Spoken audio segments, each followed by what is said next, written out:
सो आज के इस लेक्चर में हम Newton's laws of motion start करेंगे। मैकेनिक्स पढ़ने के लिए या फिजिक्स को ढंग से समझने के लिए Newton's laws of motion essential है। पूरी की पूरी classical mechanics Newton's laws, Newton के 3 लॉज पर बेस्ड है, इसलिए इसकी समझ हमें अच्छे से होनी चाहिए, प्रॉपर थ्योरेटिकल अंडरस्टैंडिंग होनी चाहिए और फिजिकल एप्लीकेशंस अपने को आने चाहिए। न्यूमेरिकल एप्लीकेशंस हमारे एकदम थारो होने चाहिए, तभी हम आगे के चैप्टर्स बहुत आसानी से कर पाएंगे। एक बार हम फोर्स कॉन्सेप्ट सीख लेते हैं न्यूटन लॉज ऑफ मोशन में, तो फिर हम एनर्जी कॉन्सेप्ट में इंटर कर जाएंगे। बट अब पूरा मैकेनिक्स जहाँ पर डील कर रहे होंगे तो बिना न्यूटन्स के लॉज के नहीं हो सकता है। सो न्यूटन लॉज समझने से पहले मैं आपको कुछ बेसिक कॉन्सेप्ट्स रिव्यू करा देना चाहता हूँ, जैसे ऑब्जर्वर क्या है, स्पीड क्या है, वेलोसिटी क्या है या एक्सेलेरेशन क्या है। मान लेते हैं कि आप एक बस में बैठे हुए हैं और एक आदमी बस के बाहर है और बस चल रही है। सो बस के रिस्पेक्ट में तो आप किस में हैं, रेस्ट में हैं, लेकिन जो बाहर आदमी ग्राउंड में है उसके रिस्पेक्ट में आप किस में हैं, मोशन में हैं। सो कोई पार्टिकल या कोई बॉडी रेस्ट में है, मोशन में है, उसके लिए हम सबसे पहले कोई दूसरी बॉडी की हेल्प लेते हैं या दूसरे के रेफरेंस में बात करते हैं। तो जिसके रेफरेंस में बात करते हैं उसको हम ऑब्जर्वर मानते हैं। वो ऑब्जर्वर कहीं होगा, उसका अपना कोऑर्डिनेट सिस्टम हो। कोऑर्डिनेट सिस्टम का मतलब वो कोई एक पॉइंट फिक्स करेगा जहाँ से पोजीशन मेजर करेगा, डिस्टेंस मेजर करेगा। सो वो ऑब्जर्वर अपना जो कोऑर्डिनेट सिस्टम जिस बॉडी पर फिक्स करेगा उसको हम रेफरेंस फ्रेम बोलते हैं। सो जो भी ऑब्जर्वेशन होंगे वो हमेशा किसी न किसी रेफरेंस फ्रेम के रिस्पेक्ट में होंगे। टेक्निकल वर्ड है रेफरेंस फ्रेम। रेफरेंस फ्रेम का मतलब आप ये मान लीजिए कि आपका कोई एक रेक्टेंगुलर कोऑर्डिनेट सिस्टम है जिसमें आप XYZ एक्सिस बना लेते हैं, फिर अपना एक ओरिजिन है और आपने ऑब्जर्वर को वहाँ पर रख दिया। अब ऑब्जर्वर किसी भी पार्टिकल की पोजीशन कहाँ से मेजर करेगा, ओरिजिन से मेजर करेगा। मान लो कोई पार्टिकल x एक्सिस में 10 मीटर पर है, तो ऑब्जर्वर क्या लिखेगा कि इस पार्टिकल का जो पोजीशन है वो x = 10 है। यदि y पर है, कहीं पर मान लेते हैं कि y एक्सिस में नेगेटिव डायरेक्शन में 50 मीटर पर है, तो ऑब्जर्वर लिखेगा कि इसकी पोजीशन कितनी है, -50 है। सो हम किसी भी पार्टिकल की पोजीशन बताने के लिए या लोकेशन बताने के लिए हम अपना एक रेफरेंस फ्रेम डिसाइड करते हैं। रेफरेंस फ्रेम को हम जिस बॉडी पर अटैच करेंगे, हम ना कोऑर्डिनेट सिस्टम बनाएंगे, उसको जिस बॉडी पर अटैच करेंगे that is known as reference frame. अब रेफरेंस फ्रेम जिस बॉडी पर है, यदि आप सीधे बोल लीजिए कि रेफरेंस फ्रेम, कोई बॉडी बोलने की जरूरत नहीं है। यदि हम रेफरेंस फ्रेम लेते हैं तो या तो 2 चीज़ें होंगी, रेफरेंस फ्रेम की का एक्सेलेरेशन या तो 0 होगा या तो रेफरेंस फ्रेम का एक्सेलेरेशन 0 नहीं होगा। तो यदि रेफरेंस फ्रेम का एक्सेलेरेशन 0 है तो हम ऐसे रेफरेंस फ्रेम को इनर्शियल रेफरेंस फ्रेम बोलते हैं, और यदि उसका एक्सेलेरेशन 0 नहीं है तो उसको हम नॉन इनर्शियल रेफरेंस फ्रेम बोलते हैं।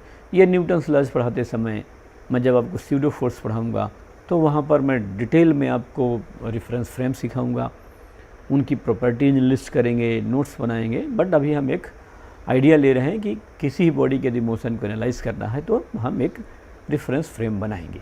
रेफरेंस फ्रेम का मतलब कोऑर्डिनेट एक्सिस बनाएंगे, उसको आप रेफरेंस फ्रेम बोलिए। अब यदि पार्टिकल की पोजीशन बदल रही है तो हम बोलेंगे कि पार्टिकल के पास वेलोसिटी है, और यदि पार्टिकल की पोजीशन किसी ऑब्जर्वर के लिए नहीं बदल रही है तो हम बोलेंगे उस पार्टिकल की वेलोसिटी नहीं है। जैसे आप बस में बैठे हैं, आपका दोस्त भी बस से बैठा है और बस चल रही है, तो आपके रिस्पेक्ट में आपके फ्रेंड की पोजीशन नहीं बदल रही, तो आप ये बोलेंगे कि मेरा फ्रेंड जो है वो रेस्ट में है। लेकिन यदि कोई पर्सन रोड में खड़ा है तो उसे दिखेगा कि बस जा रही है, तो बोलेगा कि आपकी पोजीशन या आपके फ्रेंड की पोजीशन उसके रेफरेंस फ्रेम में लगातार क्या हो रही है, बदल रही है। यदि हमें मोशन को एनालाइज करना है तो हम सबसे पहले रेफरेंस फ्रेम देखेंगे कि हम किस फ्रेम से मोशन को ऑब्जर्व कर रहे हैं। इसके बाद ही हम चीज़ों को क्या कर सकते हैं, डिफ़ाइन कर सकते हैं। तो मैं इसमें अभी आपको कुछ बेसिक बातें सिखाता हूँ, इसके बाद हम न्यूटन्स लॉज में आएंगे। सो मैं आपको इसमें कुछ एलिमेंट्री बातें सिखाता हूँ कैसे कर सकते हैं। सो जैसे मान लेता हूँ मैं, छोटे छोटे कॉन्सेप्ट अभी सीखेंगे कि यहाँ पर एक ये पार्टिकल है और ये पार्टिकल इधर की तरफ जा रहा है। अब आपके इसके मोशन को एनालाइज करना है तो आपने सबसे पहले एक ऑब्जर्वर लिया, एक कोऑर्डिनेट फ्रेम बना लिया, ये XY हो गया, ये इसका ओरिजिन हो गया। अब आप ऑब्जर्वर यही है, सब ऑब्जर्वर इसको देख रहा है, तो पहले पार्टिकल यहाँ है, कुछ देर बाद पार्टिकल यहाँ आ गया, फिर पार्टिकल यहाँ आ गया, इस तरीके से पार्टिकल चल रहा है। सो पार्टिकल की पोजीशन क्या हो रही है, चेंज हो रही है। तो rate of change of position क्या कहलाएगी, वेलोसिटी कहलाएगी। So velocity is the rate of change of position vector. So यहाँ पर वेलोसिटी आ गई। सो वेलोसिटी के बाद हमेशा दो चीज़ें होंगी, आप समझिए।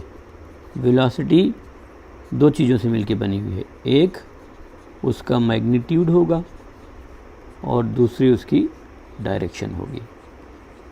दोनों ही आपको बताना होगा। जो वेलोसिटी का मैग्नीट्यूड होता है उस बात को हम लोग बोलते हैं स्पीड। सो वेलोसिटी क्या हो गई, वेलोसिटी होगा स्पीड प्लस मैग्नीट्यूड। सो आप वेलोसिटी को बदल सकते हैं क्या क्या चीज़ चेंज करके, स्पीड को बदल करके, डायरेक्शन को बदल करके, या दोनों को बदल करके। So velocity can be changed. So कैसे कैसे वेलोसिटी को आप चेंज कर सकते हैं, तो वेलोसिटी को चेंज करने के लिए आपको तीन चीज़ें देखनी पड़ेगी। आप केवल स्पीड बदल दें, आप केवल डायरेक्शन बदल दें, और आप यहाँ ये ले सकते हैं कि स्पीड प्लस डायरेक्शन दोनों आपने बदल दिया। तो इस तरीके से आप वेलोसिटी को बदल सकते हैं। यदि आप वेलोसिटी बदलेंगे तो एक्सेलेरेशन प्रोड्यूस हो जाएगा। सो एक्सेलेरेशन, ये काइनेमेटिक्स में आप सब पढ़ लिए हैं, मैं आपको केवल रिकैप करा दे रहा हूँ। सो एक्सेलेरेशन क्या हो गया, rate of change of velocity. यदि आप एक्सेलेरेशन प्रोड्यूस करना चाहते हैं, सो एक्सेलेरेशन प्रोड्यूस करने के लिए आपको उसकी वेलोसिटी बदलना होगा। अब वेलोसिटी आप तीन तरीके से बदल सकते हैं, केवल स्पीड बदल के, केवल डायरेक्शन बदल करके, या स्पीड प्लस डायरेक्शन दोनों बदल करके। तो इस तरीके से यदि हम केवल स्पीड बदलना चाहते हैं, डायरेक्शन नहीं बदलना चाहते, तो हम मोशन इन वन डायमेंशन लेते हैं, स्ट्रेट लाइन मोशन। ये एक स्ट्रेट लाइन ले लिया, इस स्ट्रेट लाइन में ये पार्टिकल है और ये पार्टिकल जो है v स्पीड से जा रहा है और इसकी लगातार स्पीड क्या हो रही है, बढ़ रही है, इंक्रीज़ हो रही है। तो इसका मतलब इस पार्टिकल के पास एक्सेलरेशन है। ये पार्टिकल जा रहा है, इसकी स्पीड डिक्रीज़ हो रही है, तो इसके पास क्या है, एक्सेलरेशन है। और यदि इस पार्टिकल की स्पीड कांस्टेंट है तो हम लोग बोलते हैं कि इसका एक्सेलरेशन क्या है, 0 है। सो हम पार्टिकल में एक्सेलरेशन केवल और केवल तब प्रोड्यूस कर सकते हैं जब पार्टिकल की वेलोसिटी बदल रही होगी। पार्टिकल की वेलोसिटी तीन तरीके से बदल पाएंगे हम, या तो हम पार्टिकल की केवल स्पीड बदल दें, या तो हम उसका डायरेक्शन बदल दें। डायरेक्शन बदलने का मतलब है कि जैसे अभी हम आगे यूनिफॉर्म सर्कुलर मोशन पढ़ेंगे, तो ये एक पार्टिकल है और इस सर्कल में कांस्टेंट स्पीड से चल रहा है। यहाँ पर भी इसकी स्पीड भी है, यहाँ पर भी इसकी स्पीड भी है, ये भी स्पीड भी है और यहाँ भी स्पीड भी है।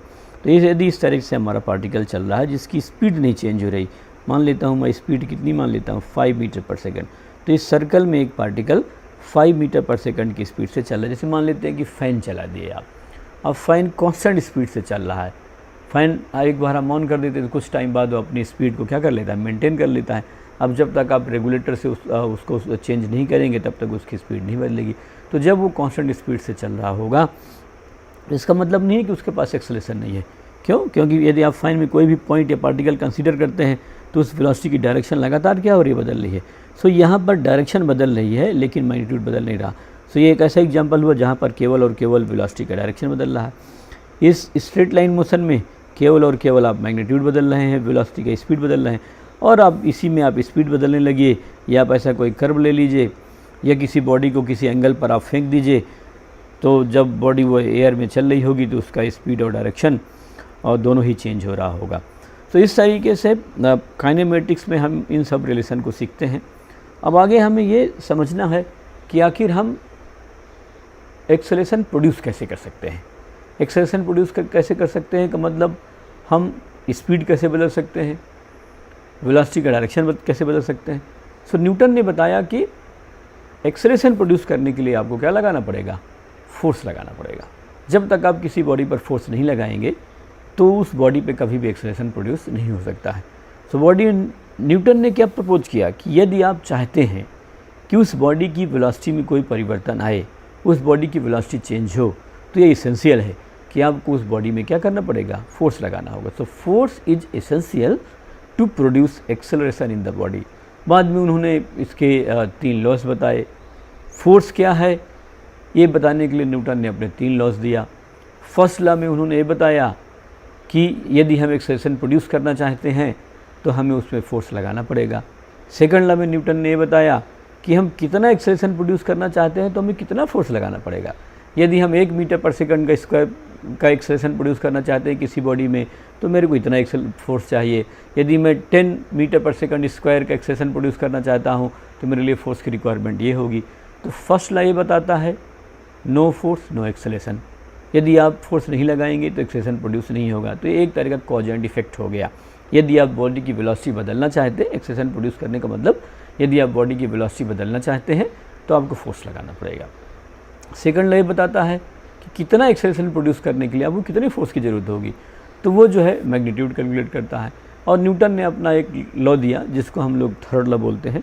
सो थर्ड लॉ में न्यूटन ने ये बताया कि फोर्स कभी भी एग्जिस्ट अकेले आइसोलेटेड एग्जिस्ट नहीं करेगा, फोर्स हमेशा पेयर में होगा। यदि हमारे पास दो बॉडीज़ हैं, बॉडी ए एंड बी, और यदि बॉडी ए बॉडी बी पर फोर्स लगाती है तो बॉडी बी भी क्या करेगी, ए बॉडी पर फोर्स लगाएगी। यदि आप ज़मीन पर खड़े होते हैं तो आप ज़मीन पर नीचे की ओर फोर्स लगाते हैं तो ज़मीन भी आप पर ऊपर की ओर फोर्स लगाती है। आप टेबल में खड़े होते हैं तो टेबल में आप नीचे की तरफ फोर्स लगाते हैं तो टेबल आपको ऊपर की तरफ फोर्स लगाता है। तो ये जो हमें पेयर मिलेगा इसको न्यूटन ने एक्शन रिएक्शन पेयर बोला। तो इस तरह की सारी बातें हम आगे पढ़ेंगे। इनकी सिस्टमेटिक स्टडी न्यूटन के पहले गैलीलियो ने किया था, और जो न्यूटन का फर्स्ट लॉ है वो गैलीलियो का ही लॉ ऑफ इनर्शिया कहलाता है। सो मैं आपको एक एक छोटी छोटी बेसिक बातें समझाता चला जा रहा हूँ। तो सबसे पहले है यहाँ पर हमारा न्यूटन्स लॉज ऑफ मोशन में इनर्शियल रेफरेंस फ्रेम। सो न्यूटन्स लॉज समझने के पहले सबसे पहले हम रेफरेंस फ्रेम पढ़ लेते हैं। ये मैंने आपको पहले समझा दिया कि रेफरेंस फ्रेम क्या होता है। सो रेफरेंस फ्रेम के लिए ये मैंने बताया कि जैसे आपको किसी भी बॉडी की स्टडी करना है तो आप अपने कोऑर्डिनेट एक्सिस बनाएंगे। तो मैं रेक्टेंगुलर कोऑर्डिनेट एक्सिस बना लेता हूँ, एक्स वाई, आप चाहें तो आप जेड भी बना सकते हैं। ये इसका ओरिजिन हो गया। अब आपका कहीं ऑब्जर्वर है, मान लेते हैं कि आपने ऑब्जर्वर को यहीं रख दिया। अब ये कोई एक पार्टिकल मान लिया, so this is your particle, जिसको हम लोग बॉडी बोलेंगे, पॉइंट बोलेंगे, so this is your particle. अब आप इस पार्टिकल की क्या करना चाहते हैं, स्टडी करना चाहते हैं। सो ये जो आपका सिस्टम है इसी को हम लोग क्या बोल रहे हैं, रेफरेंस फ्रेम बोल रहे हैं। सो किसी की भी आप कोई भी यदि स्टडी आप स्टार्ट करते हैं तो आप सबसे पहले अपना रेफरेंस फ्रेम डिसाइड करेंगे उस, और आपका एक ऑब्जर्वर होगा। सो किसी एक ऑब्जर्वर का अपना क्या हो गया, रेफरेंस फ्रेम हो गया। सो मैंने यही बताया कि इनर्शियल रेफरेंस फ्रेम क्या होता है। यदि हमारा एक रेफरेंस फ्रेम है उसका एक्सेलरेशन 0 है तब तो क्या कहलाएगा, इनर्शियल कहलाएगा। ये मैं आपको आगे डिटेल में पढ़ाऊँगा। और यदि उसका एक्सेलरेशन 0 नहीं है तो क्या कहलाएगा, नॉन इनर्शियल कहलाएगा। सो दो तरह के फ्रेम हो सकते हैं, एक इनर्शियल रेफरेंस फ्रेम और एक non inertial reference frame. Acceleration 0 कब होगा, मैंने आपको क्या बताया कि उसकी वेलोसिटी क्या हो, कांस्टेंट हो। और एक्सेलरेशन नॉन जीरो कब होगा, जब उसकी वेलोसिटी क्या हो रही होगी, बदल रही होगी। तो यदि ऐसा हम रेफरेंस फ्रेम लें जो या तो रेस्ट में हो या कांस्टेंट वेलोसिटी से चल रहा हो तो वो इनर्शियल रेफरेंस फ्रेम कहलाएगा। और ऐसा एक रेफरेंस फ्रेम जिसका अपना एक्सेलरेशन नॉन जीरो हो वो क्या कहलाएगा, नॉन इनर्शियल रेफरेंस फ्रेम कहलाएगा। एक बात अपने को बहुत गहराई से समझ के चलना है कि न्यूटन्स के जो लॉज हैं वो केवल और केवल इनर्शियल रेफरेंस फ्रेम में ही क्या होते हैं, वैलिड होते हैं। सो अब देखिए, a reference frame in which Newton's laws hold is called an inertial reference frame. All reference frame moving with constant velocity relative to an inertial frame are also called inertial reference frame. तो ये भी क्या कहलाते हैं, inertial reference frame ही कहलाते हैं। Next हमें आप इसमें अभी आगे देखना है कि हम मास किसको बोलते हैं। सो हमें कुछ बेसिक चीज़ों की ज़रूरत पड़ेगी न्यूटन लॉ समझने के लिए। तो हम यहाँ पर मास भी डिफाइन कर रहे हैं। आप मास भी चाहें तो न्यूटन लॉ से डिफाइन कर सकते हैं। सो हम मास को एक सेपरेट क्वांटिटी के रूप में डिफाइन करेंगे। सो हम जब क्लासिकल फिजिक्स पढ़ रहे होते हैं, क्लासिकल फिजिक्स, न्यूटनियन मैकेनिक्स, या आप सिंपली मैकेनिक्स बोलें क्योंकि हम जो है रिलेटिविटी थ्योरी तो अपने लेवल पर अभी कंसीडर कर नहीं रहे हैं। सो हम क्लासिकल फिजिक्स जब पढ़ रहे होंगे तो मास का कॉन्सेप्ट दूसरा है। जब मैं आपको 12th क्लास से मॉडर्न फिजिक्स पढ़ाऊँगा तो उस मॉडर्न फिजिक्स में हम मास की डेफिनेशन को बदलेंगे, चेंज करेंगे। उससे पहले मॉडर्न फिजिक्स स्टार्ट करने के पहले मैं आपको रिलेटिविटी के एलिमेंट्री आइडियाज़ पढ़ाऊँगा। लेकिन उन सब बातों को आप केवल तभी समझ सकते हैं जब आप मैकेनिक्स अच्छे से जानते हो। मैकेनिक्स फिजिक्स का स्टार्टिंग पोर्शन होता है। आपको इसके कॉन्सेप्ट्स बिना याद किए इंटरनली समझ में आने चाहिए। आप चीज़ों को बहुत लॉजिकली एक्सप्लेन कर पाते हो और आप अपनी मैथमेटिकल एबिलिटी और राइट वे में डेवलप कर रखे हों तो हमारे लिए कभी भी आगे चीज़ें डिफ़िकल्ट नहीं हो सकती हैं। तो हम सबसे पहले समझने की कोशिश करते हैं कि मास क्या होता है। सो मैंने पहले पॉइंट में लिखा कि mass is the quantity of matter content in a body. So यदि हम कोई बॉडी कंसीडर करते हैं तो उस बॉडी में मैटर क्वांटिटी कितना है वो कहलाता है उसका मास। जैसे मान लेता हूँ मैंने कोई बॉडी लिया तो उस बॉडी का अपना कुछ वॉल्यूम होगा। सो मान लेता हूँ कि इस बॉडी का वॉल्यूम कितना है, v है, इसके अंदर मटेरियल है, मटेरियल की अपनी क्या होगी, डेंसिटी होगी। सो हम क्या डिफाइन करते हैं कि mass is the volume into density. So mass is the quantity of matter content in the body. So इस तरीके से हम कोई भी बॉडी कंसीडर करेंगे, कोई पार्टिकल कंसीडर करेंगे तो उस पार्टिकल का अपना कुछ वॉल्यूम होगा और उसके अंदर वो एटम, मॉलिक्यूल, उन क्रिस्टल किसी भी चीज़ से बना होगा तो वो कितने नज़दीक है उसके लिए हम एक प्रॉपर्टी डिफाइन करते हैं डेंसिटी, और डेंसिटी मास बाई वॉल्यूम होती है। सो मास किसके इक्वल हो गया, वॉल्यूम इनटू डेंसिटी के बराबर हो गया। इस तरीके से किसी बॉडी में मैटर की जो क्वांटिटी है वही क्या कहलाता है, उसका मास कहलाता है। दूसरा ये होगा कि mass is a measure of inertia of a body. So अभी मैं डिफाइन करूँगा कि इनर्शिया क्या होती है। सो मास क्या करता है, इनर्शिया को मेजर करता है। सो यदि आप इनर्शिया को क्वांटिफाई करना चाहते हैं, इनर्शिया को आप मेजर करना चाहते हैं, बताना चाहते हैं, तो उस इनर्शिया को मेजर करने के लिए हम एक क्वांटिटी डिफाइन कर रहे हैं, मास। दूसरा मैंने आगे एक पॉइंट लिखा है कि mass is the resistance to the motion of the body. अब सपोज़ कि आप जो है दो बॉडीज़ में वेलोसिटी चेंज करना चाहते हैं। एक किलोग्राम की बॉडी को आप एक रस्सी से बांध के घुमाना चाहते हैं और एक 10 किलोग्राम की बॉडी को रस्सी से बांध के घुमाना चाहते हैं। तो यदि आप 1 किलोग्राम की बॉडी को एक रस्सी से बांध करके एक सर्कल में रोटेट करते हैं और एक 10 किलोग्राम की बॉडी को एक रस्सी से बांध करके आप एक सर्कल में रोटेट करने की कोशिश करते हैं, तो क्या दोनों में आपको सेम एफर्ट लगाना पड़ेगा? ऑब्वियसली नहीं लगाना पड़ेगा। 1 मास की जो बॉडी है उसमें आपको एफर्ट कम लगाना पड़ेगा और 10 kg की जो बॉडी है उसमें एफर्ट्स आपको ज़्यादा लगाने पड़ेंगे। जैसे आप साइकिल चला रहे हैं तो आप उसके जो है मोशन को चेंज करने की कोशिश कर रहे हैं। यदि आप कोई आदमी बैठ जाता है तो आपको एफर्ट्स क्या करने पड़ते हैं, ज़्यादा लगाने पड़ते हैं। सो मास जो है रेजिस्टेंस मेजर करता है मोशन को। So mass is the resistance to the motion of the body. यदि आप बॉडी का मोशन चेंज करना चाहेंगे तो मास क्या करेगा, उस मोशन के चेंज को रेजिस्ट करेगा। इसी को हम आगे इनर्शिया बोलेंगे और इनर्शिया को हम जब मेजर करना चाहेंगे, उसको वैल्यू असाइन करना चाहेंगे, तो हम जो असाइंड वैल्यू देते हैं इनर्शिया को उसका नाम ही हम क्या रखते हैं, मास रखते हैं। सो एक बार हम इसको फिर से देख सकते हैं कि मास क्या है। So mass is the quantity of matter content in the body, mass is the measure of inertia of the body and mass is the resistance to the motion of the body. अब inertia के reference में सबसे पहले Galileo ने law of inertia दिया था, उसको हम आगे कंसीडर कर लेते हैं और गैलीलियो के पॉइंट में ही मैंने इनर्शिया की डिफिनेशन लिख लिया था। तो Galileo is the first person, आप उसे बोल सकते हैं कि मॉडर्न साइंस का फादर बोल सकते हैं गैलीलियो को। गैलीलियो के पहले 2000 साल तक अरिस्टोटल का ही व्यू पॉइंट था। गैलीलियो ने अरिस्टोटल के मेन व्यू पॉइंट में चेंज किया और ये बताया कि रेस्ट में रहना नेचुरल स्टेट नहीं है बॉडी का। बॉडी का नेचुरल स्टेट जो है वो रेस्ट भी हो सकता है और कांस्टेंट वेलोसिटी से मोशन भी हो सकता है।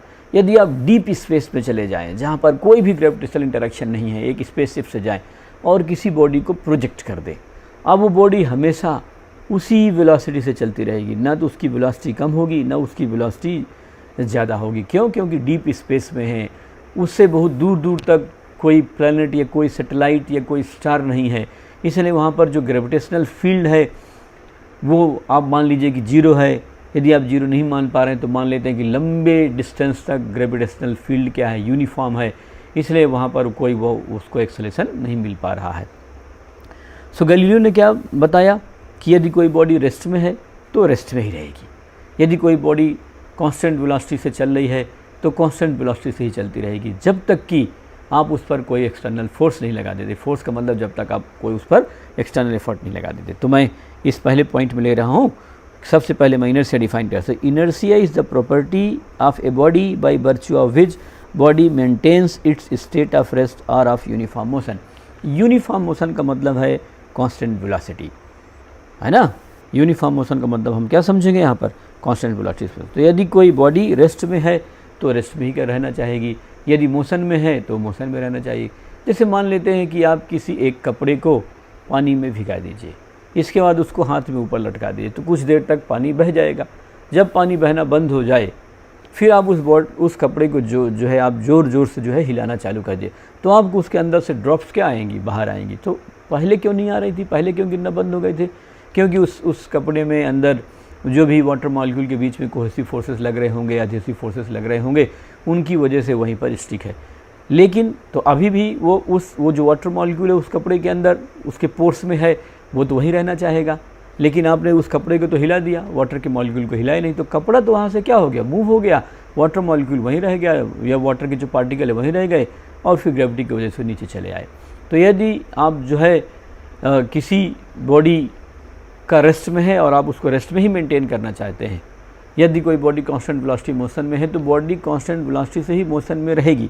तो जिस प्रॉपर्टी की वजह से बॉडी इस तरह के अपने मोशन की स्टेटस को मेंटेन करेगी, वो प्रॉपर्टी क्या कहलाती है, इनर्शिया कहलाती है। सो मैंने फर्स्ट पॉइंट में यही लिख रखा है कि inertia is the property of a body by virtue of which body maintains its state of rest और ऑफ यूनिफॉर्म मोशन।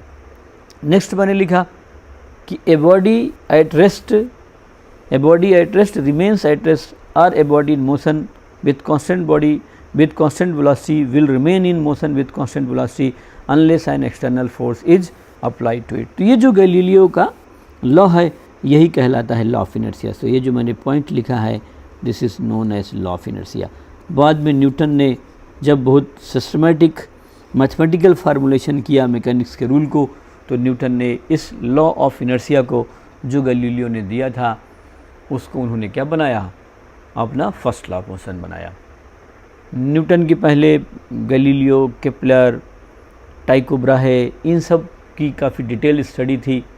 न्यूटन ने इनके एक्सपेरिमेंटल स्टडी को बेसिस बनाते हुए एक सिस्टमेटिक मैथमेटिकल थ्योरी दिया जिसको हम लोग न्यूटन्स लॉ ऑफ मोशन के नाम से जानते हैं। आगे पढ़ कर के हम Newton's law of universal gravitation पढ़ेंगे। सो हमारी जो थ्योरेटिकल अंडरस्टैंडिंग है, ये जो मैथमेटिकल इंटरप्रिटेशन है हमारे फिजिक्स का, उसमें न्यूटन का अपना डायरेक्ट रोल है। तो मैंने इस बेसिक पार्ट में अपने को 3 चीज़ें बताई कि रेफरेंस फ्रेम क्या होता है, किसी बॉडी के मोशन को एनालाइज करने के लिए आप अपना कोऑर्डिनेट एक्सिस बनाते हैं, वो कोऑर्डिनेट एक्सिस किसी बॉडी पर फिक्स करते हैं, तो बॉडी विद कोऑर्डिनेट एक्सिस वह अपना रेफरेंस फ्रेम कहलाएगी। जिस बॉडी में कोऑर्डिनेट एक्सिस है, यदि उस बॉडी का एक्सेशन 0 है तो हम ऐसे रेफरेंस फ्रेम को इनर्शिया रेफरेंस फ्रेम बोलेंगे। और जिस बॉडी में हमने अपने कोऑर्डिनेट एक्सिस को फिट कर रखा है, जिसका नाम हमने टेक्निकल नाम जिसका हमने रेफरेंस फ्रेम रखा है, और यदि उस बॉडी का एक्सेशन 0 नहीं है तो वो नॉन इनर्शिया रेफरेंस फ्रेम कहलाएगा। ये मैं बड़ी डिटेल में आपको आगे पढ़ाऊँगा, इस पर क्वेश्चन लगाना सिखाऊँगा। हम लोग 2 तरह के क्वेश्चन करेंगे, इनर्शिया रेफरेंस फ्रेम से भी और नॉन इनर्शिया रेफरेंस फ्रेम से। सो आगे चल करके आपको बहुत सारी बेसिक बातें मैं डिस्कस करूँगा और हम बिना याद किए चीज़ों को सीख जाएंगे। मैकेनिक्स बहुत ही सिस्टमेटिक सब्जेक्ट होता है। नेक्स्ट इसमें मैंने आपको मास बता दिया कि मास क्या होता है। सो मास बताने के लिए मैंने 3 बहुत इंपॉर्टेंट पॉइंट कंसीडर किया कि mass is the quantity of matter content in the body, mass is the measure of inertia of the body and mass is the resistance to the motion of the body. इसके बाद मैंने अपने Galileo के बारे में बताया कि Galileo सबसे पहला व्यक्ति था जिसने बताया कि यदि कोई बॉडी रेस्ट में है तो रेस्ट में ही रहेगी, यदि कोई बॉडी मोशन में है तो मोशन में ही रहेगी, जब तक कि आप उसको एक्सटर्नल फोर्स नहीं लगा देते हैं। गैलीलियो का जो लॉ है लॉ ऑफ इनर्शिया कहलाता है। और इनर्शिया क्या होती है मैंने आपको बता दिया कि किसी बॉडी की ये इनहेरेंट प्रॉपर्टी है जिसके कारण बॉडी अपने स्टेट ऑफ रेस्ट या स्टेट ऑफ मोशन को क्या करती है, मेंटेन करती है। अब मैं आपको न्यूटन्स के लॉज पढ़ाना चाहता हूँ। सो न्यूटन्स ने अपने जो लॉ दिया था, वो जो मॉडर्न इंग्लिश ट्रांसलेशन है वो मैंने यहाँ पर लिख रखा है। अलग अलग राइटर्स ने अलग अलग टाइम पर अपने तरीके से न्यूटन्स के लॉस को जो है रिप्रेजेंट कर रखा है। सो मैं न्यूटन्स वर्जन बता रहा हूँ आपको। न्यूटन ने जो लिखा था ये उसका ट्रांसलेशन है। सो लॉ 1 क्या कहलाता है, फर्स्ट लॉ क्या कहलाता है कि every body continues in its state of rest or in uniform motion in a right line. Right line का मतलब, न्यूटन का मतलब स्ट्रेट लाइन है, in a right line unless it is compelled to change that state by forces impressed upon it. So Newton का first law हो गया, ये अभी हम सब डिटेल में बात करेंगे। यही लॉ ऑफ इनर्शिया कहलाता है। ये अभी हम न्यूटन्स वर्जन देख रहे हैं। सेकंड, न्यूटन ने अपनी जो प्रिंसिपिया में लिखा, न्यूटन ने जो बुक लिखा था Principia, mathematical principle of physics या फिलॉसफी उन्होंने लिखा था। सो लॉ सेकंड है the change of motion is proportional to the motive force impressed. And is made in the direction of the right line in which that force is impressed. ये जो इस तरीके के form में है ये आपको रटना नहीं है, आपसे ओरिजिनल न्यूटन के फॉर्म नहीं पूछे जाते हैं। हम मॉडर्न इंटरप्रिटेशन लिखेंगे जिसे हम आसानी से समझ सकते हैं अपनी लैंग्वेज में। बट हाँ, न्यूटन ने किस लैंग्वेज में किस तरीके से पहले एक्सप्रेस किया मैंने यहाँ पर वो लिख दिया है। तो सेकंड ला क्या बोलता है, the change of motion is proportional to the motive force impressed and is made in the direction of the right line in which that force is impressed. Law third क्या कहता है, न्यूटन ने law third के बारे में क्या लिखा, Newton तीन लॉ तीसरे लॉ के बारे में न्यूटन ने क्या बोला कि to every action there is always opposed and equal reaction और the mutual actions of two bodies upon each other are always directed to contrary parts. So ये न्यूटन का वर्जन था। सो कहने का मतलब ये है कि किसी भी बॉडी के किसी भी पार्टिकल के मोशन को एनालाइज करने के लिए बताने के लिए न्यूटन ने तीन लॉज दिए जिन्हें हम first law, second law, third law के नाम से जानते हैं। सो ये मॉडर्न वर्जन है न्यूटन्स लॉज का।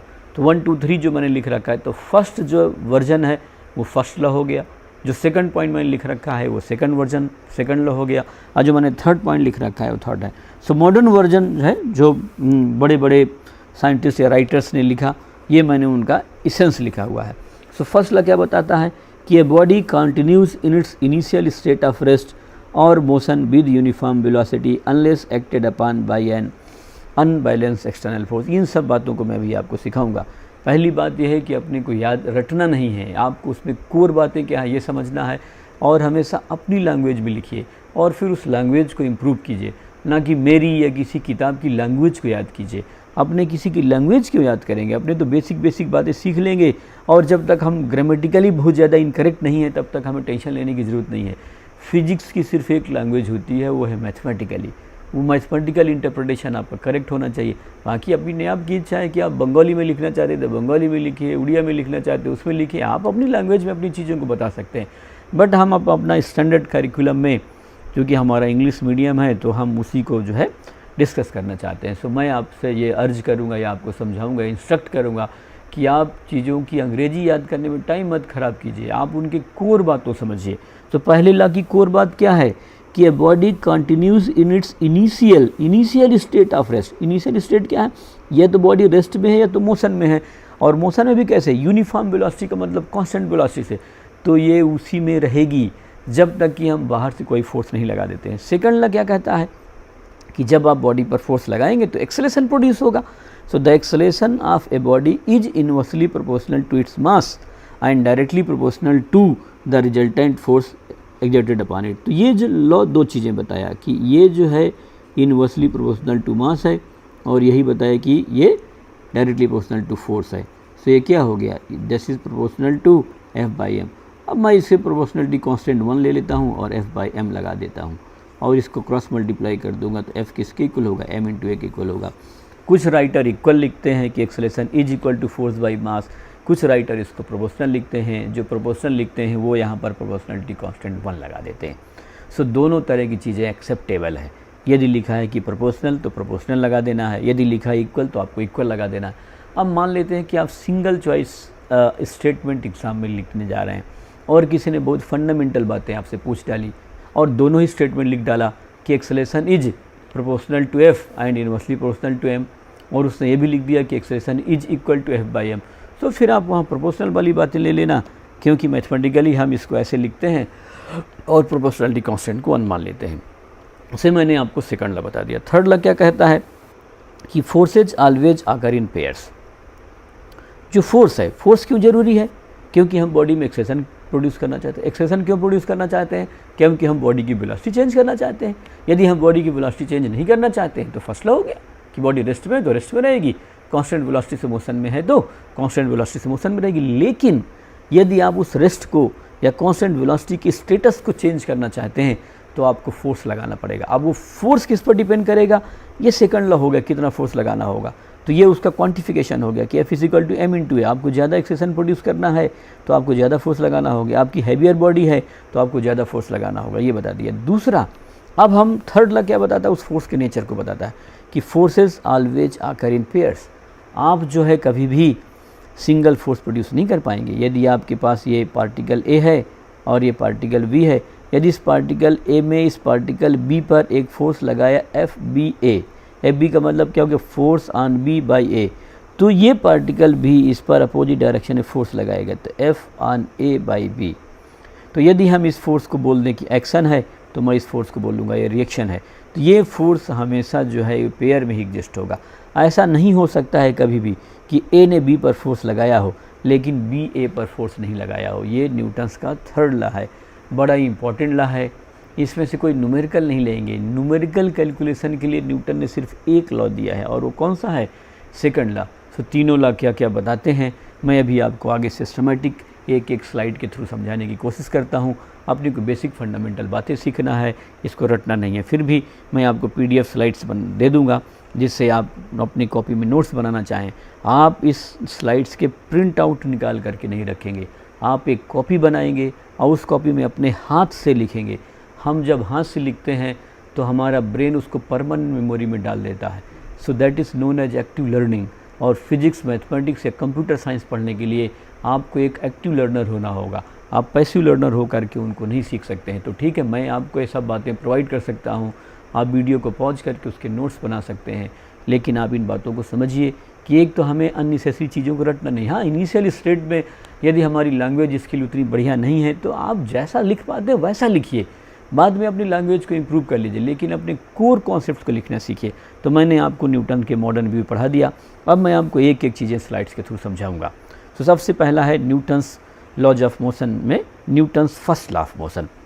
सो फर्स्ट लॉ क्या क्या बताता है, ये मैंने आप जो है 4 पॉइंट लिख रखा है। ये हमको ऑब्जेक्टिव में ट्रू फॉल्स क्वेश्चन सेलेक्ट करने में कौन सा सही है कौन सा गलत है, इसके लिए ऐसा नहीं है कि न्यूटन्स फर्स्ट लॉ के मेन 4 कॉन्सेप्ट्स हैं। हो सकता है एक ही बात को मैंने 4 तरीके से लिख रखा हो।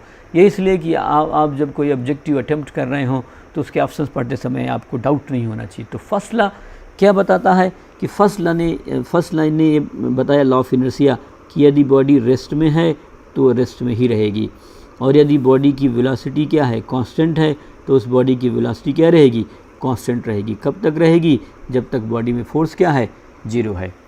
सो फर्स्ट लॉ ये बताता है कि to produce acceleration you need to exert force.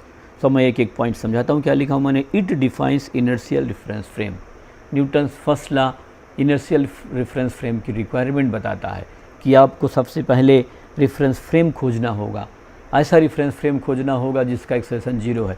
यदि आपको रेफरेंस फ्रेम मिल जाता है जिसका एक्सेलरेशन 0 है, तो केवल और केवल उस रेफरेंस फ्रेम में ही आप क्या कर सकते हैं, सेकंड लॉ और थर्ड लॉ अप्लाई कर सकते हैं। यदि आपके पास इनर्शियल रेफरेंस फ्रेम नहीं है तो उसमें न्यूटन्स लॉज एप्लीकेबल नहीं होंगे। सेम मैंने पहला पॉइंट लिख दिया कि it defines inertial reference frame. A reference frame in which Newton's first law is valid is called inertial reference frame। तो ये मैंने inertial reference frame की definition लिख दिया है। ये मैं जब आगे रिलेटिवली डिस्कस करूँगा, आप जब इनफ फिजिक्स सीख जाएंगे और आपकी इच्छा होगी कि आप न्यूटन्स लॉ के बियॉन्ड सीखना चाहते हैं, सो आप एक बहुत पावरफुल थ्योरी पढ़ेंगे जो आइंस्टाइन ने दिया, तो वो रिलेटिविटी थ्योरी कहलाती है। और आइंस्टाइन ने 2 रिलेटिविटी थ्योरी दिया, एक STR special theory of relativity और एक जनरल थ्योरी ऑफ रिलेटिविटी। तो आप जब पढ़ेंगे तो फिर आइंस्टाइन के पोस्टुलेट में जाएंगे। सो अभी मैं उन डीप चीज़ों पर आपको नहीं ले जाना चाहता हूँ, क्योंकि अभी हम अपनी फिजिक्स स्टार्ट कर रहे हैं, तो मैं आपको बेसिक बातें ही केवल यहाँ पर सिखाना चाहता हूँ। सो पहले Newton's law of motion, first point हमने लिखा कि it defines inertial reference frame. A reference frame in which Newton's first law is valid is called inertial reference frame. Second point लिखा, in inertial reference frame a body at rest will remain at rest, or a body in motion with constant velocity will continue to move with the same constant velocity unless an external force is applied to it। बड़ा simple सा ये rule हो गया, बड़ा simple सा मैंने second point लिखा कि यदि किसी बॉडी का एक्सेलरेशन 0 है तो उसमें फोर्स क्या होगा, 0 होगा। यदि बॉडी का एक्सेलरेशन 0 नहीं है तो उस पर फोर्स आपको लगाना पड़ेगा। तो यदि बॉडी का फोर्स 0 है तो उस बॉडी में एक्सेलरेशन प्रोड्यूस नहीं हो सकता है, और एक्सेलरेशन प्रोड्यूस नहीं हो सकता है। और यदि बॉडी रेस्ट में है तो रेस्ट में रहेगी, कांस्टेंट वेलोसिटी से चल रही है तो कांस्टेंट वेलोसिटी से ही चलेगी। So this is the definition of the first law. यदि आपको कभी बताना है कि न्यूटन्स फर्स्ट लॉ क्या है, तो आप ये डेफिनेशन बता सकते हैं कि in inertial reference frame a body at rest will remain at rest, और a body in motion with constant velocity will continue to move with the same constant velocity unless an external force is applied to it. इतना बड़ा अंग्रेजी नहीं लिखना है, तो आपको ये लिख दीजिए कि in inertial reference frame if acceleration of a body is 0 then the force on the body is 0। ये एक सिंपल लिख सकते हैं। थर्ड पॉइंट मैंने वही लिख दिया है कि Newton's first law defines force. Force define कर दिया। फोर्स कैसे डिफाइन कर दिया? अब मैं क्यों बोल रहा हूँ कि न्यूटन्स फर्स्ट लॉ फोर्स को डिफाइन कर रहा है, तो आप इसे कैसे बताएंगे? तो फोर्स कैसे डिफाइन कर रहा है कि यदि आपके पास कोई एक इनर्शियल रिफरेंस फ्रेम है और यदि आप उस इनर्शियल रेफरेंस फ्रेम में कोई आपके पास एक पार्टिकल है और उस पार्टिकल में आप एक्सेलरेशन प्रोड्यूस करना चाहते हैं, तो आपको फोर्स लगाना पड़ेगा। इसलिए इसने फोर्स डिफाइन कर दिया कि to change the acceleration, to produce acceleration in a particle, to produce acceleration in a body, you need force. So मैंने थर्ड पॉइंट लिखा है कि Newton's first law defines force. It states that a force is essential to produce acceleration. Force में Newton's first law is the law of inertia given by Galileo. So first law का essence क्या हो गया भाई, कि हम first law inertial reference frame को define कर लेता है। तो जब हमें इनर्शियल रिफरेंस फ्रेम मिल जाता है तो हम अब उसमें ये डिफाइन कर सकते हैं कि फोर्स ऐसी एक क्वांटिटी है जो किसी इनर्शियल रिफरेंस फ्रेम में किसी बॉडी में एक्सेलरेशन प्रोड्यूस करेगी। अब मैं सेकंड लॉ से इसका मैग्नीट्यूड कैलकुलेट करूंगा। So Newton second law of motion क्या बताता है कि the acceleration vector of a body is proportional to the vector sum of all the forces exerted on that body by other bodies. The constant of proportionality is the inverse of the body's inertial mass. So अब देखिए बहुत simple सी बात है कि ये जो है acceleration that is directly proportional to force. अब मैं इसको इक्वेशन के फॉर्म में लिखूंगा तो मैं कांस्टेंट लगाऊंगा, तो एफ और कांस्टेंट लगा दिया मास, मैंने ऐसे लिख रखा है। या आप यहाँ पर फोर्स की वैल्यू लिख सकते हैं, तो फोर्स किसके इक्वल हो गया, मास टाइम्स एक्सेलरेशन। ये वेक्टर समझ दिया। अलग अलग राइटर अलग तरीके से लिखे हैं, तो मैंने ऐसे लिख दिया। सो आपको डिफरेंट तरह की डिफिनेशन मिल सकती हैं। जो वेरिएशंस है मैं सब जो है पॉइंट्स में लिख दिया हूँ। सो मैंने पहला क्या लिखा, the acceleration vector of a body is proportional to the vector sum of all the forces exerted on that body by other bodies. कोई दूसरी बॉडी ही लगाएगी फोर्स। एक बॉडी अपने पर फोर्स लगा के अपने को एक्सेलरेट नहीं कर सकती है। आप अपना बेल्ट पकड़ करके ऊपर उठाएंगे तो आप अपना बेल्ट पकड़ के अपने आप को ऊपर नहीं उठा सकते हैं, वो आपकी पोजीशन में चेंज नहीं कर पाएगा क्योंकि वो फोर्स इंटरनल है। सेकंड मैंने क्या लिखा, the rate of change of momentum of a body is equal to the force acting on the body. ये वैसे ओरिजिनल स्टेटमेंट है, न्यूटन ने ऐसे ही बताया था, बट मॉडर्न राइटर इस तरीके से लिखते हैं। सो मैं सबसे पहले आपको मोमेंटम बताता हूँ कि मोमेंटम क्या होता है। The product of mass and velocity of the body is called momentum. ये भी हम आगे पढ़ेंगे, कंजर्वेशन लॉज पढ़ेंगे, अपने आप में बड़ा इंपॉर्टेंट क्वांटिटी होती है।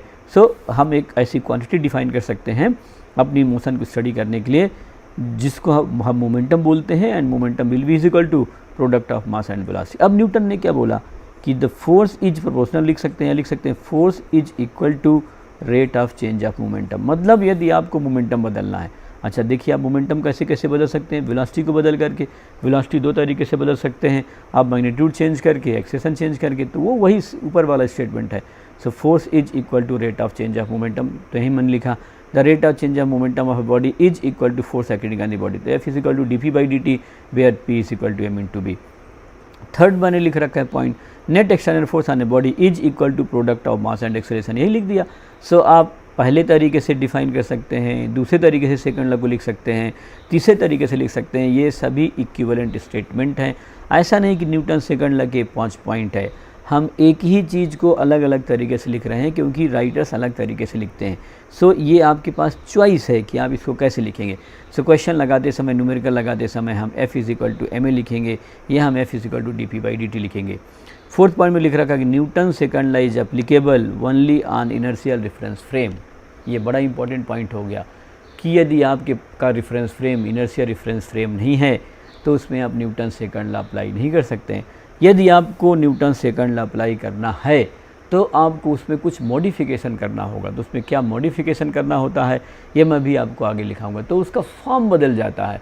ये जनरल थ्योरी ऑफ, ये स्पेशल थ्योरी ऑफ रिलेटिविटी का एक जनरल स्टेटमेंट है कि हर इनर्शियल रेफरेंस फ्रेम में जो हम मैथमेटिकल इक्वेशन लिखते हैं उनका सेम फॉर्म होगा। लेकिन यदि हम जब इसको नॉन इनर्शियल रेफरेंस फ्रेम में लगाएंगे तो उसका फॉर्म बदल जाएगा। सो हम कैसे चेंज करेंगे ये मैं आपको आगे इलस्ट्रेट करूँगा। बट कभी आपको ट्रू फॉल्स स्टेटमेंट आ जाए या अपने को कोई स्टेटमेंट दिया हो, अपने को बताना हो, तो आपको ध्यान रखना पड़ेगा कि Newton second law is applicable only on inertial reference frame. 5 है mass in Newton second law is constant. ये जी हम इसमें जो मास लिख रहे हैं, चाहे हम यहाँ पर m इंटू बी लिख रहे हों, फिर आगे चल करके मैं इसको देखिए लिखता हूँ m और एक इसके इक्वल हो जाएगा dv/dt के rate of change of velocity is acceleration, जो सिंपली किसके इक्वल हो गया, m/a के इक्वल होगा। So f is equal to m/a, तो अपने आप ही आ गया ना। तो ये जो मास आ रहा है इसके बारे में अपने को समझना है। So mass in Newton second law is constant, mass जो है न्यूटन सेकंड ला वो कांस्टेंट क्वांटिटी है। हाँ, अलग बात है कि मैं रॉकेट पढ़ाते समय आपको वेरिएबल मास पढ़ाऊँगा, लेकिन वो एक दूसरी सिचुएशन है। आप यदि कोई सिस्टम कंसीडर करते हैं तो उस सिस्टम में उस गिवन टाइम में जब आप न्यूटन सेकंड ला लगाएंगे तो उस सिस्टम के अंदर ना तो मास आ सकता है ना उस सिस्टम के बाहर मास जा सकता है। ये बड़ा इंपॉर्टेंट थ्योरेटिकल कॉन्सेप्ट है, इसमें हमें सोचने में गलती नहीं करना है। तो हम जब न्यूटन सेकंड ला लगाते हैं तो न्यूटन सेकंड ला में जो मास आ रहा है वो कांस्टेंट होता है। तो mass in Newton second law is constant, it can not change during the motion of the body. तो बॉडी के मोशन के ड्यूरेशन में वो जो है चेंज नहीं करेगा। नेक्स्ट है Newton third law of motion, है ना। So Newton third law of motion में कुछ बेसिक बातें आप देख लेते हैं। So the forces that two interacting body exert on each other are always equal in magnitude and opposite in direction. ये बड़ी इंपॉर्टेंट चीज़ बता रहा है कि जो बॉडीज़ आपस में इंटरेक्ट कर रही हैं, इंटरेक्ट करेंगी तभी तो फोर्स लगाएंगी। तो मान लिया मैंने बॉडी ए मान लिया, ये बॉडी बी मान लिया, है ना। इस बॉडी ए ने इस पर फोर्स लगाया, तो this is the force on B by A. तो ये बॉडी बी भी इस पर फोर्स लगाएगी, लेकिन अपोजिट डायरेक्शन में लगाएगी, तो force on A by B. So first point मैंने क्या लिखा, the forces that two interacting bodies exert on each other are always equal in magnitude and opposite direction. So अब देखिए ये इनका मैग्नीट्यूड इक्वल है, so F A B is equal to F B A. ध्यान रखिए ये मैंने magnitude लिखा है, दिस इज़ मैग्नीट्यूड ओनली। यदि मेरे को इसको वेक्टर के फॉर्म में लिखना है तो एफ ए बी ऊपर मैं एरो लगाऊंगा और फिर यहाँ पर माइनस ज़रूर लगाऊंगा, क्योंकि इक्वल नहीं है, इक्वल और अपोजिट है, ऐसे कर दिया। तो F A B is equal to minus F B A. Vector form में नहीं लिखना है तो आप मैग्नीट्यूड लगाएंगे और एरो में डायरेक्शन बता दिया। और यदि आपको किसी वेक्टर को रिप्रेजेंट करना है तो दो ही तो तरीके हैं ना, आप उसका डायरेक्शन बता दीजिए और मैग्नीट्यूड लिख दीजिए, या आप वेक्टर नोटेशन में मैग्नीट्यूड डायरेक्शन एक साथ बता दीजिए। तो ये पहला पॉइंट होगा। दूसरा कह रहा है the two forces in Newton's third law commonly called an action reaction pair. तो ये जो हमारे फोर्सेस हैं, इन फोर्सेस को हम एक्शन रिएक्शन पेयर बोलते हैं। सपोज़ कि ये मेरे पास एक पार्टिकल है, ये एक है, और इसने इसको अट्रैक्ट किया इधर, तो ये भी इसको अट्रैक्ट करेगा। तो यदि मैं बोलता हूँ कि ये एक्शन है तो इसको बोलूँगा कि ये रिएक्शन है। नहीं, आप कह रहे हैं कि नहीं सर मैं तो ऐसा नहीं बोलना चाहता हूँ, मुझको तो ये पार्टिकल पसंद है तो मैं इसको एक्शन बोलूँगा। तो मैं कहूँगा ठीक है भाई आप इसको रिएक्शन बोल लीजिए, कोई बात नहीं, है ना। सो वो पेयर एक्शन रिएक्शन पेयर कहलाएगा। लेकिन आप किस फोर्स को एक्शन बोलेंगे, किस फोर्स को रिएक्शन बोलेंगे, ऐसा कोई रूल नहीं है। आप किसी भी एक फोर्स को एक्शन लिखते हैं तो दूसरा क्या होगा, रिएक्शन कहलाएगा। सो सेकंड पॉइंट क्या हुआ, the two forces in Newton's third law commonly called action reaction pair. तो ये जो दो फोर्स मिल रहे हैं न्यूटन्स थर्ड लॉ में, इनको हम एक्शन रिएक्शन पेयर बोलते हैं।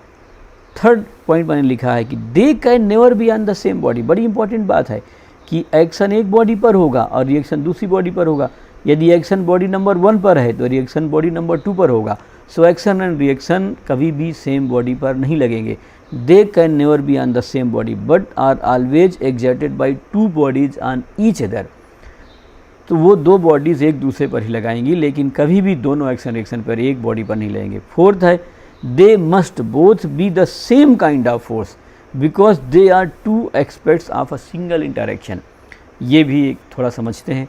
अभी हो सकता है कि हम बहुत तरह के अलग अलग फोर्स नहीं पहचानते हों, जैसे ग्रेविटेशनल फोर्स हो गया, इलेक्ट्रोस्टैटिक फोर्स हो गया, मैग्नेटिक फोर्स हो गया, स्ट्रॉन्ग न्यूक्लियर फोर्स हो गया, वीक न्यूक्लियर फोर्स हो गया। ये मैं बात बताने की कोशिश कर रहा हूँ। तो ऐसा नहीं हो सकता है कि एक्शन तो ग्रेविटेशनल फोर्स है और रिएक्शन इलेक्ट्रोस्टैटिक फोर्स है। वो जो फोर्स होगा वो सेम नेचर का ही होगा। यदि एक ग्रेविटेशनल है तो दूसरा ग्रेविटेशनल होगा, एक इलेक्ट्रोस्टैटिक है तो दूसरा इलेक्ट्रोस्टैटिक होगा, एक मैग्नेटिक लिखते हैं तो दूसरा मैग्नेटिक होगा। बाकी आगे मैं देखूंगा कि हम न्यूटन्स जो न्यूक्लियर फोर्सेस में ये सब बातें लिख पाते हैं कि नहीं लिख पाते हैं। ये हम जैसे जैसे फिजिक्स पढ़ते रहेंगे वैसे वैसे बातें हमारी क्लियर होती रहेंगी। तो मैंने फोर्थ पॉइंट में लिखा कि they must both be the same kind of force because they are two aspects of a single interaction.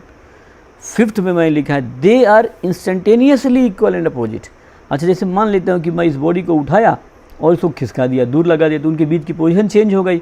सो ऐसा तो हो सकता है ना कि इस फोर्स को यहाँ तक पहुँचने में कुछ टाइम लगे, तो हम न्यूटन्स लॉ पढ़ते समय एक कंडीशन लगा दिए कि वो इंस्टेंटेनियस है।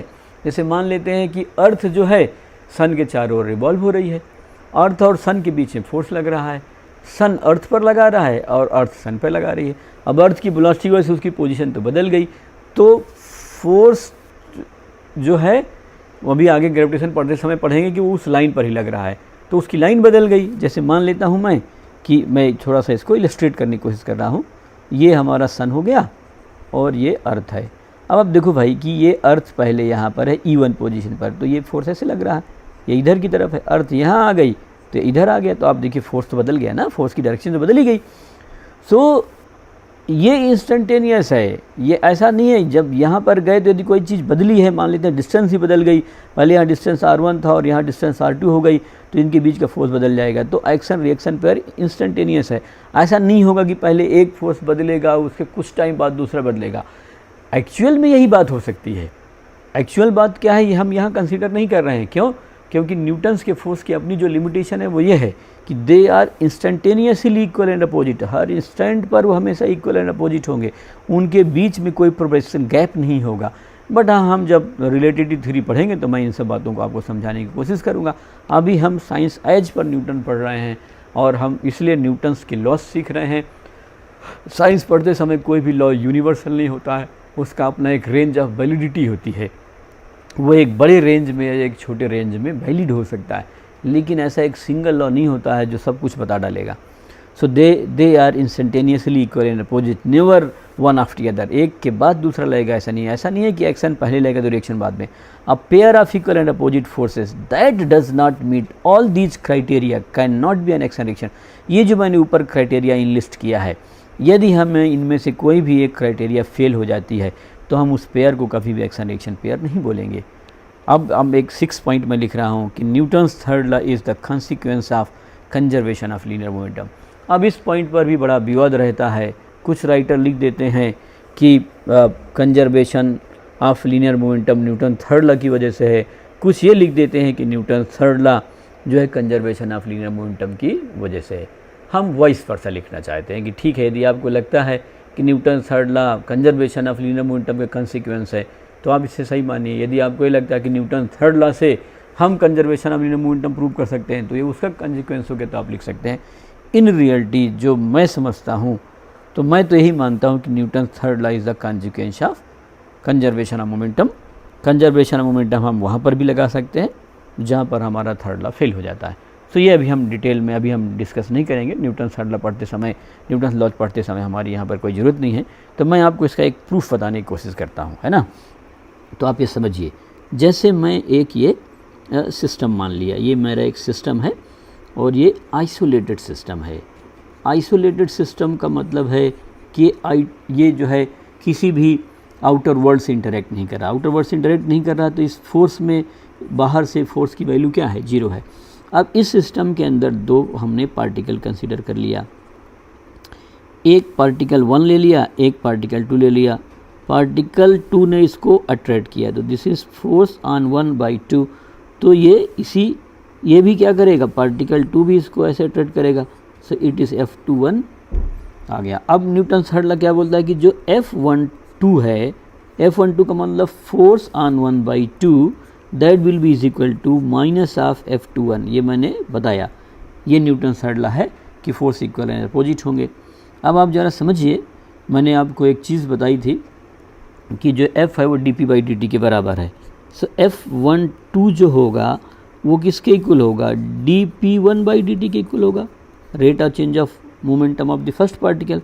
और F21 जो है वो भी अपने dp1/dt के बराबर होगा, ये dp2/dt के बराबर होगा। अब आपको ये पता है कि F12 और F21 टोटल फोर्स आप लेंगे तो ये 0 के इक्वल आ जाएगा। ये 0 हो गया है ना, क्योंकि बाहर से कोई एक्सटर्नल फोर्स तो लग नहीं रहा और ये 0 इक्वल और अपोजिट है। अब आप जब इसको यहाँ लिखेंगे सो dp1/dt प्लस dp2/dt लिख दिया और ये इज इक्वल टू 0 है। सो यहाँ हो गया d/dt p1 प्लस p2। सो ये 0 के इक्वल हो गया। यहाँ वेक्टर लिख रहे हैं 0।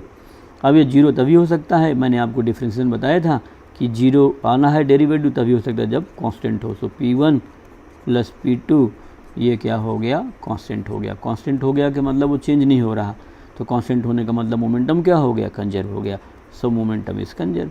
तो आपने थर्ड लॉ से जो है ये प्रूव कर लिया कि मोमेंटम क्या होता है, कंजर्व होता है। इसलिए कुछ राइटर से लिख देते हैं कि momentum conservation is the consequence of the Newton third law. But ये बड़ी इंपॉर्टेंट चीज़ आपको बता रहा है कि जो है मोमेंटम उसका कंजर्व रहेगा। यदि आप बाहर से कोई फोर्स नहीं लगाते हैं तो उस सिस्टम का, उस पार्टिकल का मोमेंटम क्या रहता है, कंजर्व रहता है। सो मैंने आपको एलिमेंट्री बातें बता दिया Newton's first law, second law और थर्ड लॉ की।